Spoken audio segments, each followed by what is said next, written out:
Muito bem, sejam todos bem-vindos. Vamos dar início aqui a mais uma etapa do nosso curso sobre o Catecismo de São Pio X. E o tema de hoje é realmente um dos temas que, em geral, as pessoas consideram mais interessante, que é o trecho do credo, a parte do credo, o artigo do credo que trata da descida aos infernos e a ressurreição de Nosso Senhor ao terceiro dia e sua subida aos céus, que vai estar também de alguma maneira ligada com esses acontecimentos que serão isso posteriormente, né? Bom, de primeira é preciso entender o que aconteceu com Nosso Senhor na hora da morte, né? Nosso Senhor morre e pelo fato de morrer, a alma se separa do corpo. Só que a alma de Nosso Senhor separada do corpo continua divina. E o corpo separado da alma também permanece divino. Isso significa que Nosso Senhor, apesar de ter passado pela morte, nunca foi um cadáver. Ou seja, ele não passou pelo estado de putrefação dos corpos. O corpo dele não chegou a esse estágio, que é o estágio onde começam a se apresentar os sinais dos agentes da morte. O pessoal que fez medicina legal sabe o que é isso, né? Esses agentes da morte não tocaram a carne sacrossanta de Nosso Senhor e ele permaneceu divino no corpo e divino na alma, tá?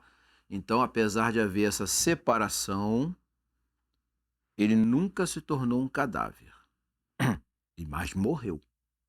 Isso é importante frisar. A morte foi o grande acontecimento, foi o acontecimento esperado por toda a humanidade que queria ser redimida, que esperava a redenção desde o pecado original, como nós vimos nas aulas passadas.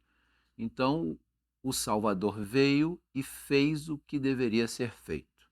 Ele veio para isso, ele veio para morrer, veio para pagar essa dívida que só poderia ser sanada com alguém de dignidade infinita, de dignidade divina, porém paga por um homem, porque foi o homem que cometeu o pecado. Feito isso, o que acontece com Nosso Senhor? A tradição, os padres da igreja, os apóstolos, os místicos da igreja, todos eles vão se referir à saída de Nosso Senhor aos infernos. E aí entra uma distinção do que são os infernos. Então, tradicionalmente, a igreja ensina que há três infernos. Tá? O primeiro inferno, que é o mais conhecido, é o inferno onde habitam os demônios e o diabo, Satanás, os anjos danados, os anjos decaídos. Esse inferno não foi visitado por Nosso Senhor. Certamente. Não há nem por que ele ter ido a tal lugar, né? O segundo, chamado inferno, o segundo inferno é o purgatório. É o local aonde as almas pagam a sua pena temporal devida ao pecado. E o terceiro inferno é justamente aonde ele foi. É o inferno aonde habitava a alma dos justos da antiga aliança. Esses justos não podiam entrar no céu porque o céu estava fechado. Também não podiam ir para o inferno porque foram justos. O justo é o nome que se dá ao santo da antiga aliança. Eu posso chamar São Moisés? Posso. Posso chamar Santo Elias? Posso. Posso chamar São Davi? Posso. Mas a santidade deles é muitas vezes mencionada em justiça, porque a revelação que eles tinham era incompleta. Então eles são justos, sendo justos, são santos. Só que essa justiça não fica restrita ao povo hebreu, tá? Entre os povos pagãos, muitos alcançaram esse terceiro inferno, que é onde fica a alma dos justos. De que maneira? Obedecendo à lei natural. Por quê? porque não havia ainda a revelação completa.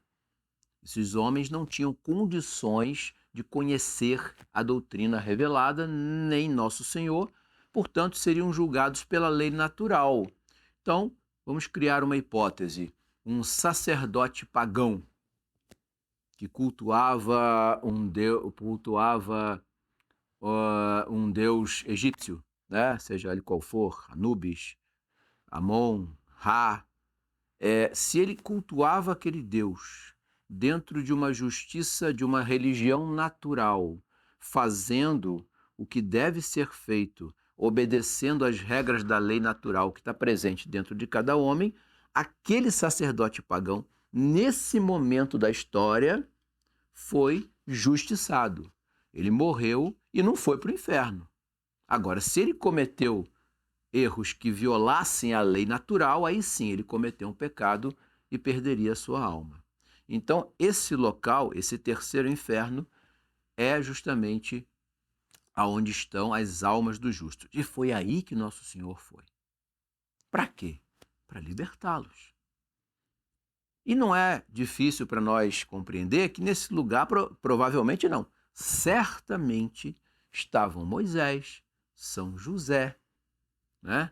Estavam Santo Elias, não. Opa, já ia botar Santo Elias onde ele não estava, hein? Por quê? Elias e Enoque não morreram ainda. Um dia nós vamos falar sobre isso com muita calma, tá? Tá? Não, isso aí mais para frente nós vamos ver. Elias e Enoque não morreram. Eles vão reaparecer. Mas isso daí nós vamos ver depois. Mas tirando Elias, os outros profetas todos estavam lá nesse inferno. Então, senhores, é aí que entra uma questão delicada. É da questão da imprecisão na hora de nós rezarmos o credo e substituirmos infernos por mansão dos mortos. Vocês sabem que isso acontece, né? É uma tradução feita para o português do credo, desceu a mansão dos mortos. Está errado no sentido absoluto da coisa, não. Mas ele vai dar uma noção estranha do que seria esse local aonde habitam a alma dos justos. Porque não é a mansão, eu não sei por que escolheram essa palavra na hora da tradução, mas isso soa como um lugar, talvez eles tenham dado uma ideia de que era um lugar que não havia sofrimento. De fato, os justos não sofriam neste lugar, mas também não tinham alegria perfeita, não. Eles ficavam, na verdade, numa espécie de angústia, esperando o momento em que seriam libertados para estar junto de Deus. Mas não era sofrimento. São José não ia sofrer lá. Moisés não ia sofrer lá, né? Então, era um lugar de espera, era uma espécie de cárcere, mas um cárcere brando, um cárcere confortável, vamos dizer assim, para aguardar o momento em que essas almas seriam libertadas. Adão e Eva também estavam lá, né? Abel também estava lá, né? Estava todo mundo lá aguardando. Você imagina a multidão de almas que estavam nesse lugar na hora em que Nosso Senhor morto vai aos reinos inferiores. Por isso que o nome correto é desceu aos infernos, ou seja, aos reinos inferiores. Então, a palavra inferno torna a revelação mais precisa. Fica melhor para entender, desde que a gente saiba que não é o inferno onde estava o demônio e os anjos decaídos, tá? Esse é outro inferno, um terceiro inferno. Então você tem lá o inferno dos demônios, o purgatório e o inferno dos justos. Ora, quando a gente trata disso, né, a gente sabe que foi o momento em que Nosso Senhor esteve morto, é que ele realiza isso. Alguns místicos que tiveram revelações particulares sobre esse episódio trazem muitos detalhes. Mas lembrando, tá? Toda revelação mística particular não é obrigatória como fé católica. Você pode crer desde que aquilo não viole a revelação. Mas Você não é obrigado a crer e nem pode obrigar ninguém a crer naquilo, porque são revelações particulares. A revelação pública, como nós já vimos em aulas passadas, ela termina com São João Evangelista. Morreu São João Evangelista, acabou a revelação pública.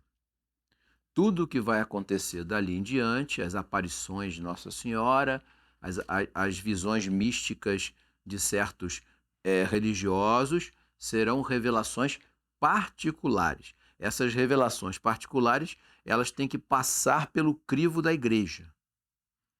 A igreja tem que analisar isso de fato, isso está de acordo com a doutrina? Então, segundo alguns místicos, Nosso Senhor, ele arrebenta as portas desse reino, que estava guardada por um demônio. Mas não, ninguém é obrigado a acreditar nisso, tá? São revelações feitas a Catarina Emmerich. Eu não sei se eu estou pronunciando corretamente o sobrenome dela. Não sei. Né? Alemão para mim é grego. Mas ela fala que os demônios guardavam esse reino sem ter acesso a ele. E Nosso Senhor destrói isso, tira dali aqueles demônios, arrebenta a porta e arranca de lá de dentro quem primeiro? Adão e Eva. São os primeiros a sair. E alguns dizem, né? Teve um santo que se passou algum momento ali, ele passou, foi muito rápido, foi São Dimas, né? Porque ele é canonizado na hora da morte de Nosso Senhor, né? O bom ladrão, o bom ladrão, né? O bom ladrão. Ele estava ali também, mas ficou muito pouco tempo, né? Porque estava acontecendo naquele momento a redenção dos homens, tá? Então, esses três infernos são muito interessantes. Quando a gente trata dos três infernos, imediatamente vem a nós o purgatório. E eu gosto, apesar de que nós vamos tratar do purgatório em outro momento de forma mais profunda, mas eu gosto já de esclarecer essa questão do purgatório, né? O purgatório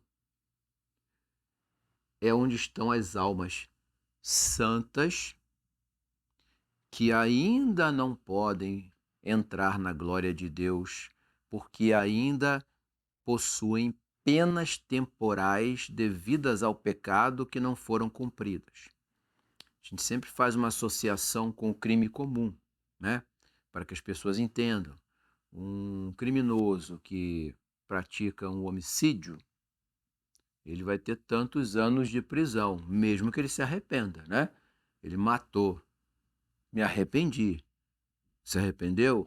Teve julgamento? Teve julgamento. Mas vai ter que cumprir a pena, não é verdade? O arrependimento não te exime da pena. A mesma coisa acontece em relação ao pecado. O pecado que você confessa, que você se arrepende e confessa, ele está perdoado, mas a pena está lá. Por isso é que o sacerdote, ele dá a penitência. E aquela penitência, a igreja, na sua sabedoria secular, entende que não pode ser muito pesada, porque senão a pessoa não cumpre. Então, nem sempre a penitência que o padre dá, ela cobre toda a pena. Então, a igreja, mãe de todos nós, vai nos dar um poder especialíssimo que nós podemos usar muitas vezes de forma muito, muito bela, que são as indulgências.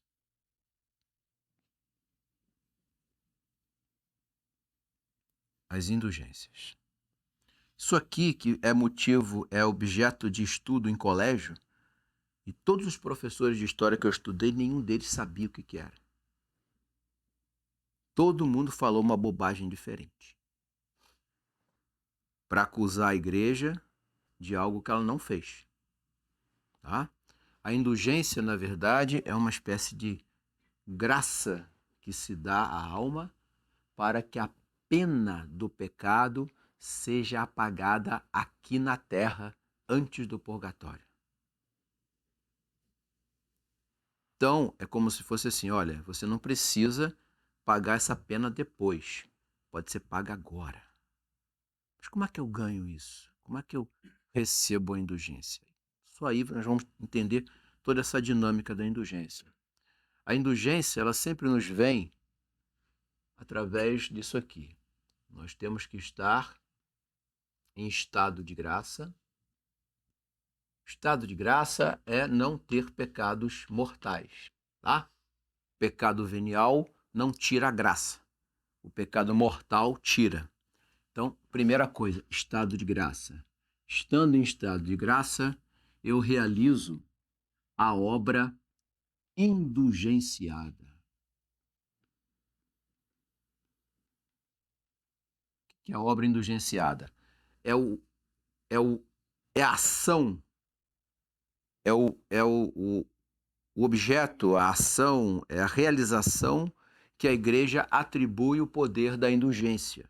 Por exemplo, a igreja concede indulgência para aqueles que rezam o terço em família. Concede indulgência àqueles que rezam o terço numa capela, na igreja. Concede indulgência para que você, quando você reza o terço individualmente também, né? Só que existem dois tipos de indulgências: as indulgências plenárias e as indulgências parciais. Veja bem, vamos entender bem isso. A indulgência plenária, ela apaga toda a pena temporal do pecado da sua vida, daquele momento para trás. Apaga tudo. Toda a pena. Não apaga pecado, não, tá? Apaga a pena temporal.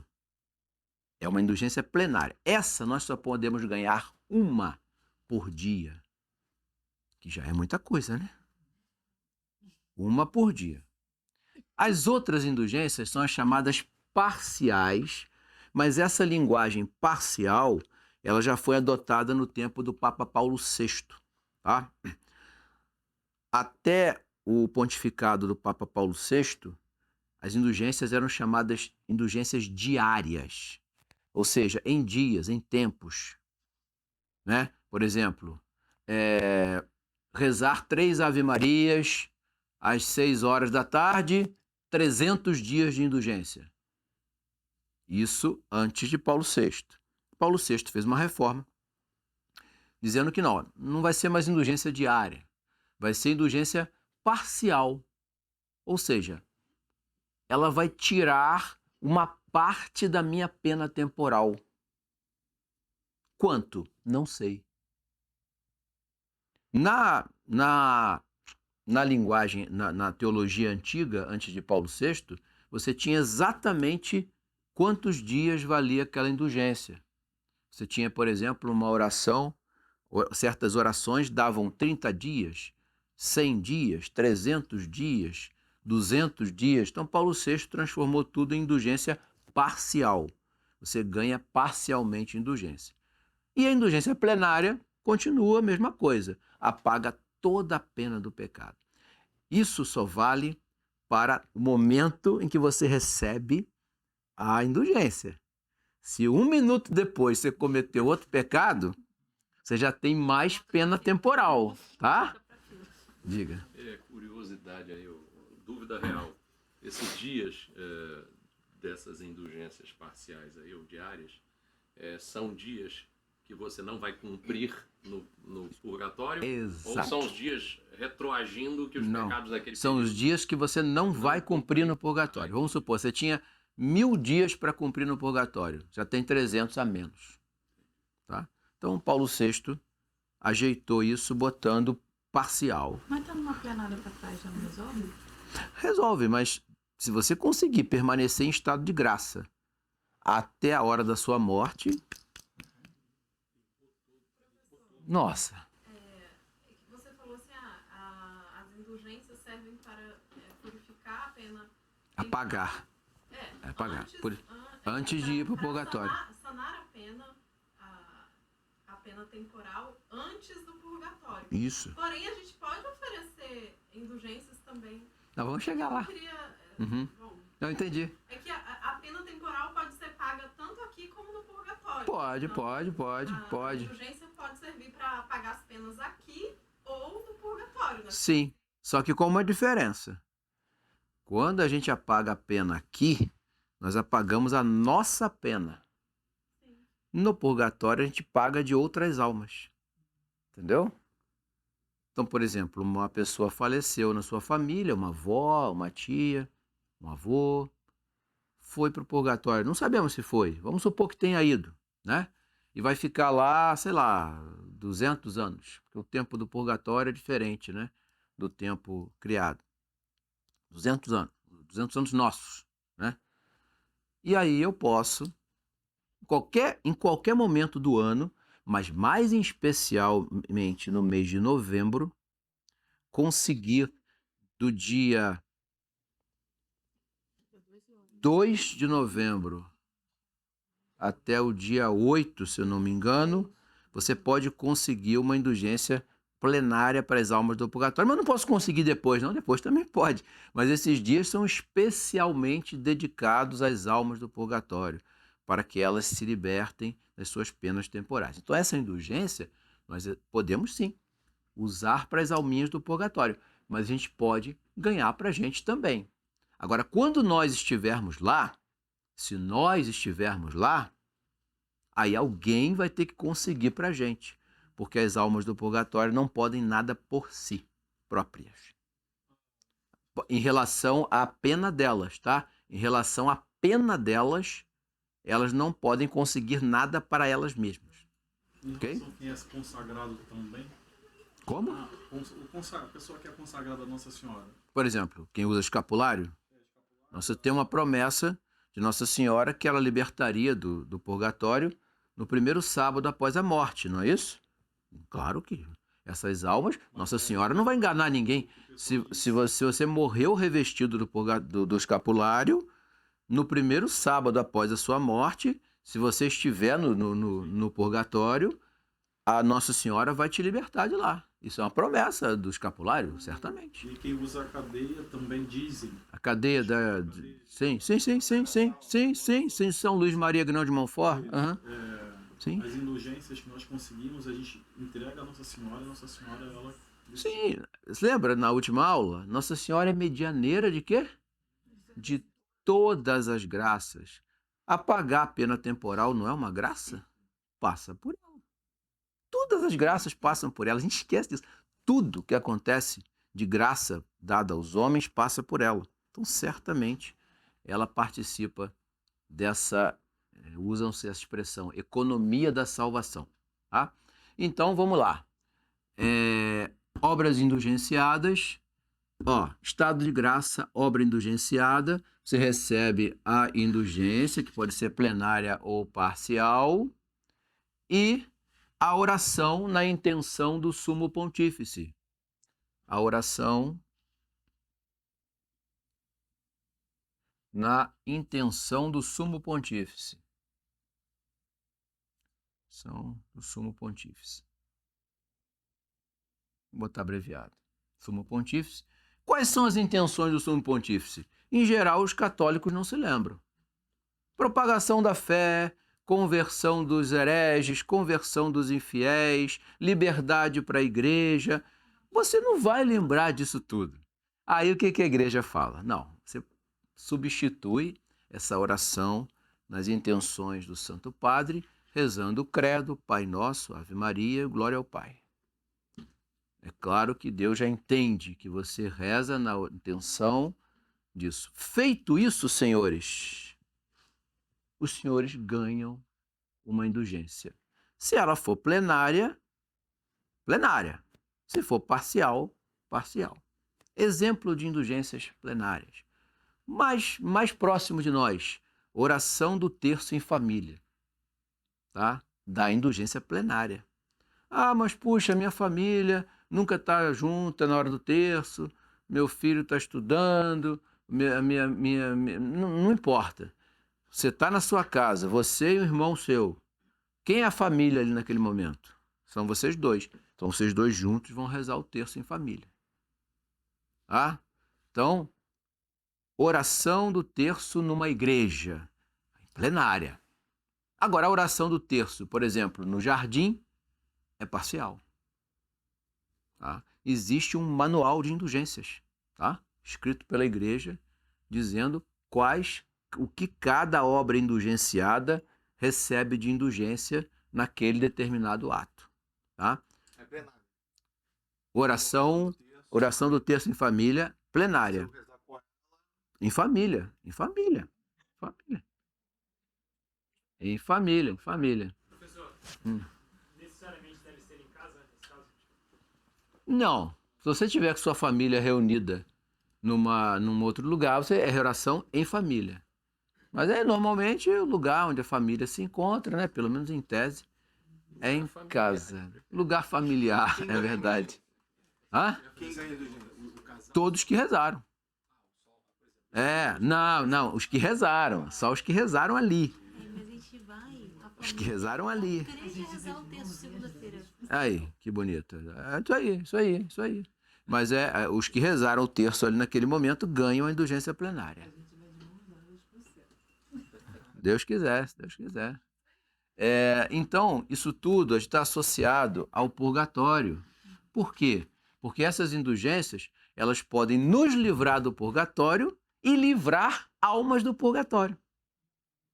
Tá? É um dos infernos. Então, não fiquem com medo de usar a expressão inferno.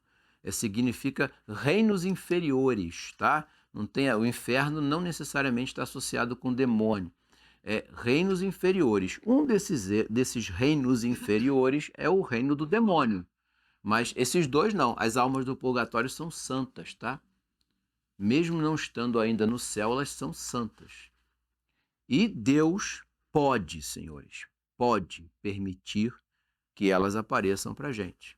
Não é habitual, não é toda hora, não é por invocação, não é nada disso, tá? Porque aí já entra outras doutrinas querendo justificar. Mas em algum momento Deus pode permitir que essas almas apareçam para a gente. Para pedir. Orações, missas.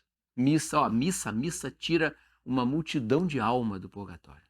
Cada missa que é celebrada. Né? E eu falava, antes da aula começar, que a festa litúrgica que mais liberta almas do purgatório é o Natal. Não. É o Natal. Eu falei, quem teve essa revelação? Falei que não lembrava se era Santa Mactildes ou Santa Gertrudes. Uma das duas. A missa, no dia da missa de Natal, a missa de Natal ou a missa do Galo, né? As almas são, muitas almas são libertas do purgatório. Tá? Na missa de Natal. Curioso isso, né? Claro, ninguém está obrigado a acreditar, mas é uma revelação particular que eu acho muito piedosa e muito razoável, né? Afinal de contas, a encarnação do Verbo que traz a salvação para as almas, apesar de ter sido a morte que vai trazer a paga do pecado. Uma alma que esteja no purgatório, no momento em que ela recebe a graça, não sei se eu posso chamar de graça plenária. Indulgência. Ela vai direto para o céu. Direto para o céu. No nosso caso, não, a gente vai acabar pecando de novo e... Tem gente que consegue não pecar. Por exemplo, alguns santos conseguiram atingir um estado tal de vida santificada que eles só cometiam pecados veniais. O pecado venial não tira você da graça. Tá? Agora o pecado mortal, não. Esse aí é o que tira a graça da gente, né? Então consegue. Por isso que a igreja, na sua sabedoria, Nosso Senhor institui o sacramento da penitência, a igreja dá à humanidade as indulgências. Por que eu falei no meio dessa aula sobre professor de história? Porque eles mentem para os nossos alunos, tá?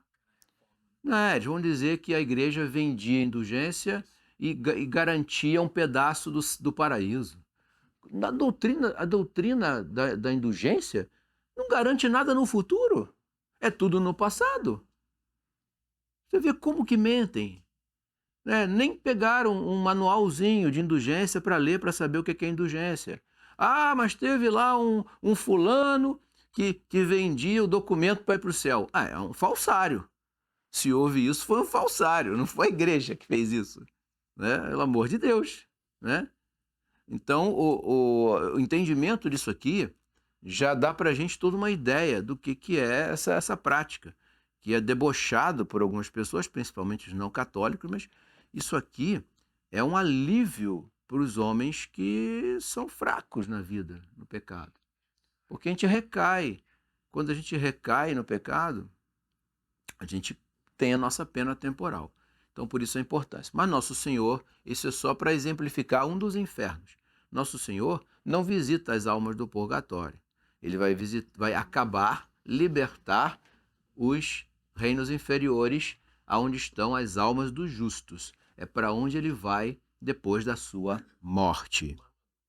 Diga. Só confirmando. Nenhuma indulgência será ofertada a quem não tiver em estado de graça. Não, Você cumpriu isso aqui, ó. Fez a obra indulgenciada, oração nas intenções do sumo pontífice, mas não estava em estado de graça. Você só vai receber a indulgência quando se confessar. Aí você recebe. Disso aqui que você fez. Que já fez anteriormente, Mas essas 3 coisas têm que ser feitas. Não precisa ser exatamente em ordem. Mas se as 3 coisas forem realizadas, você ganha a indulgência. Tá? Um trâmite, se eu posso dizer dessa forma, para conseguir, para ganhar a indulgência para as almas do purgatório na missa, eu preciso dizer o nome da pessoa e colocar a intenção da pessoa na oração, tipo, meu sogro. Aí eu falo, eu quero, Nosso Senhor, Jesus, eu quero pedir a graça. Pode, boa pergunta. Pode. Você pode mencionar alguém da sua família em especial. Seu sogro, no caso.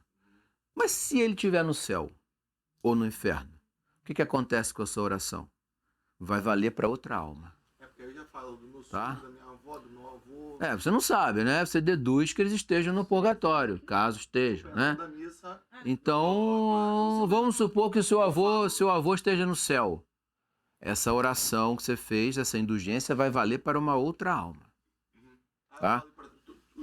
Para as almas do purgatório, para as almas esquecidas do purgatório. Esquecida, tem muita alma esquecida no purgatório. Muita. Para as almas dos meus antepassados. Isso, perfeito. Quem tiver lá vai receber. Quem não tiver vai servir para outro. Tá? Então pode mencionar, porque nós não sabemos, na realidade. Né? Nós não sabemos. Né? Nós só temos certeza dos santos. Que a igreja diz que não, os que a igreja declarou santos, esses estão no paraíso. Né? Esse aí não tem dúvida. Né? Você não vai fazer uma missa para tirar a alma de Santo Antônio do purgatório. Porque Santo Antônio já está no céu, né? Então você pode celebrar uma missa em honra de Santo Antônio, aí sim. Para agradecer uma graça que você recebeu de Santo Antônio, aí sim. Agora, missa pela alma é por alguém que você não tem certeza que está no céu. Ok? Então, pois bem. Nosso Senhor, então, quando passa pela morte, né? Ele vai ressuscitar. Né? Claro que vai ressuscitar, mas a ressurreição dele vai ser o maior milagre já realizado em toda a história da criação. Professor, antes de entrar nesse tema, onde que se enquadra o seio de Abraão? O seio de Abraão é uma alegoria do paraíso. Né? O Antigo Testamento, tudo no Antigo Testamento é uma alegoria do Novo. Né? Tudo. A Arca de Noé é a igreja. Né? O seio de Abraão é o paraíso, onde os justos um dia vão entrar. Né? Outra alegoria também usada no Antigo Testamento. Então, assim, as almas não estão no seio de Abraão. O seio de Abraão era como o hebreu entendia de forma um tanto duvidosa o que seria o local onde as almas seriam recebidas junto de Deus. Chamava-se seio de Abraão porque foi o Deus de Abraão que vai dar início ao povo hebreu, né? Em cima de Abraão. Então Abraão era a figura de referência deles, né? Então, estar no seio de Abraão é estar dentro do povo escolhido por Deus. É uma alegoria, tá? Na verdade, nosso Senhor é que vai esclarecer isso tudo, tá? Nosso Senhor que vai dizer, olha, o que vocês entendem, vamos dizer assim, por seio de Abraão, é o paraíso, é o reino dos céus, é a igreja triunfante, né? Tudo isso é o seio de Abraão, tá? E tem uma passagem que ele fala sobre dois, se não me engano, Rico e Lázaro. Isso, Rico e Lázaro. O rico Epulão e Lázaro.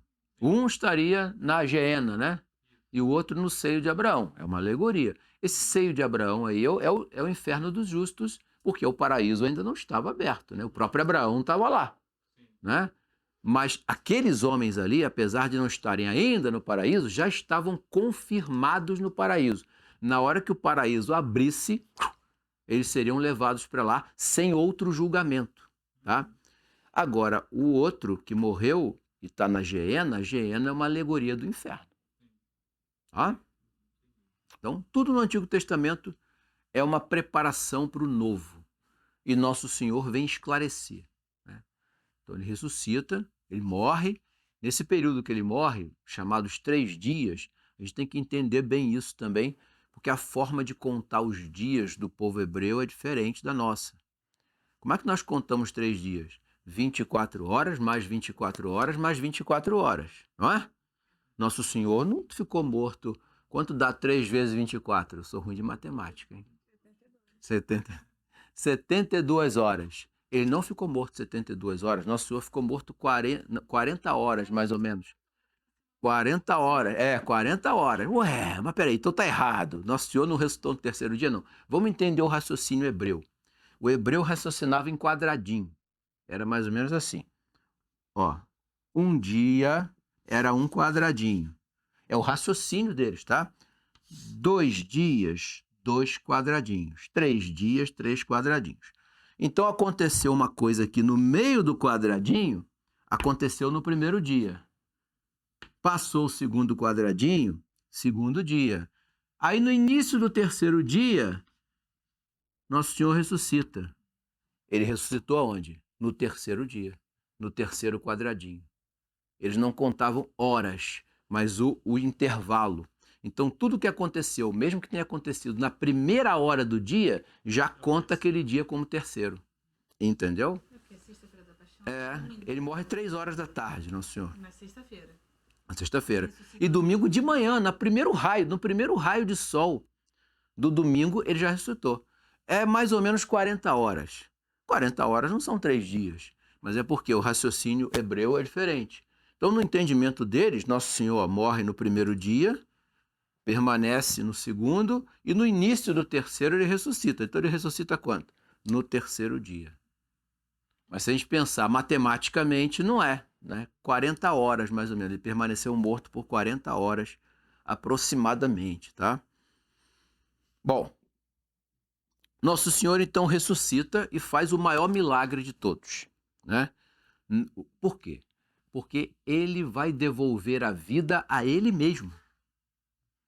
Quando um santo, pelos seus méritos, ressuscita um morto, que é o caso, por exemplo, de São Pedro de Alcântara, que ressuscitou vários mortos, ele não fez isso pelos méritos dele, mas pelos méritos de Cristo, refletidos na santidade dele.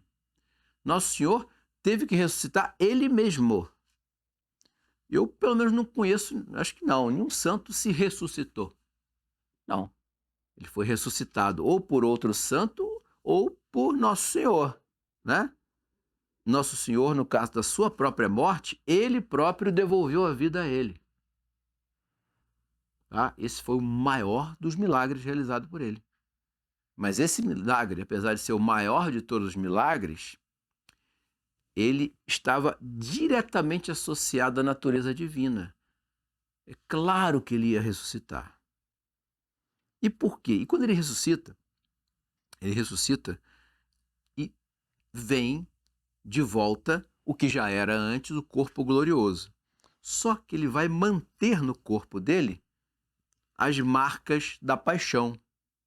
Por quê? Bom, vamos entender. Vamos primeiro entender como era o corpo glorioso de Nosso Senhor, né? O corpo glorioso de Nosso Senhor, ele tinha as características seguintes: agilidade. Ele podia estar em qualquer lugar, a qualquer momento, sem necessariamente passar pela ordem de tempo e espaço, tá? Isso é a agilidade do corpo glorioso. Depois nós temos a impassibilidade.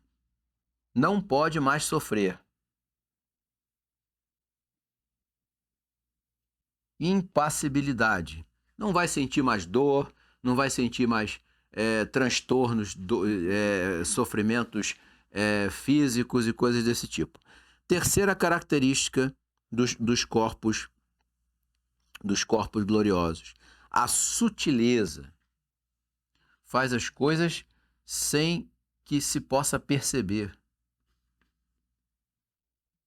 Ele entra numa casa, já está lá dentro. Ué, mas fez como? Já está lá. É como se fosse um movimento no espaço e no tempo de forma sutil. Sutileza. E por último, característica do corpo glorioso, nós temos o esplendor. É o brilho, é o esplendor, né? Falar em esplendor, eu contei já a história de Moisés aqui, já contei já. Esplendor. Esplendor. Ou seja, é a luz, a claridade, né? O brilho, né? Isso caracterizado. Só que nesse corpo aqui glorioso, com essas características, Nosso Senhor guardou os sinais da paixão. Por quê? Primeiro, para provar que ele passou pela morte. Ele não enganou. Porque muitos hereges do futuro poderiam pensar: não, Nosso Senhor fingiu que morreu. Ele não morreu, ele era Deus, não podia morrer, ele fingiu que morreu. Não, ele morreu. Então ele guardou os sinais dos pregos, do lado e dos pés, tá? Para provar que, olha, esse corpo aqui foi aquele corpo que passou pela morte, né? E isso ele permitiu que ficasse no corpo glorioso dele como sinal da sua vitória. As outras lacerações? Não, as outras não. As outras não, né? É curioso, que coisa interessante, que as lacerações que tornavam, por exemplo, a aparência de Nosso Senhor um tanto, poderia estar bizarro, não vem. O corpo glorioso lhe elimina.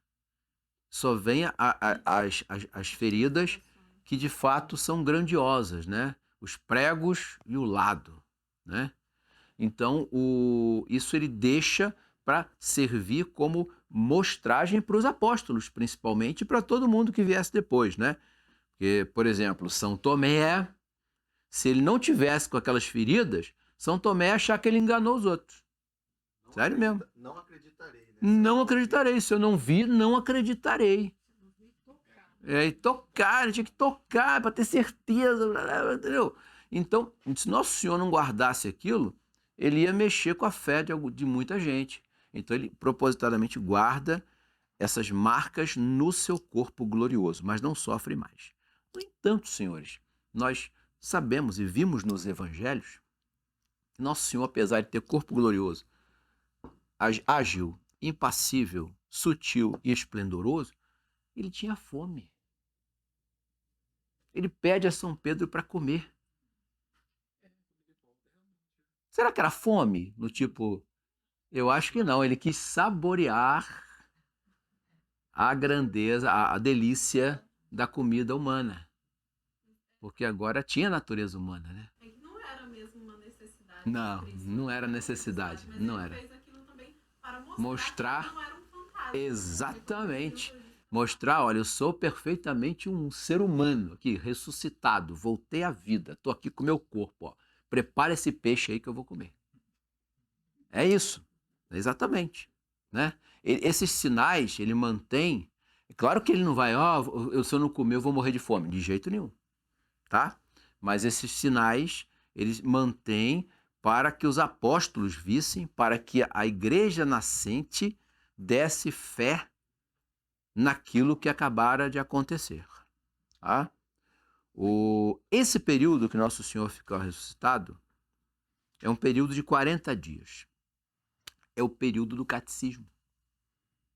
É nesse período aí que Nosso Senhor vai dar todas as grandes instruções à igreja.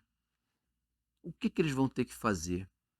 Como eles vão administrar os sacramentos que ele criou? Como é que vocês vão administrar? Vai ser de tal maneira. O que vocês vão crer? O que vocês vão ensinar? O que vocês vão fazer? Como serão os ritos que a igreja vai realizar dali em diante pelos séculos? Ele ensinou nesses 40 dias. Pessoalmente, ele passou a Pessoalmente, passou a tradição. É isso? Não escreveu nada. Tudo oral. Por que tanto os discípulos de Emaús quanto São Pedro pescando não reconheceram? Isso aqui, ó.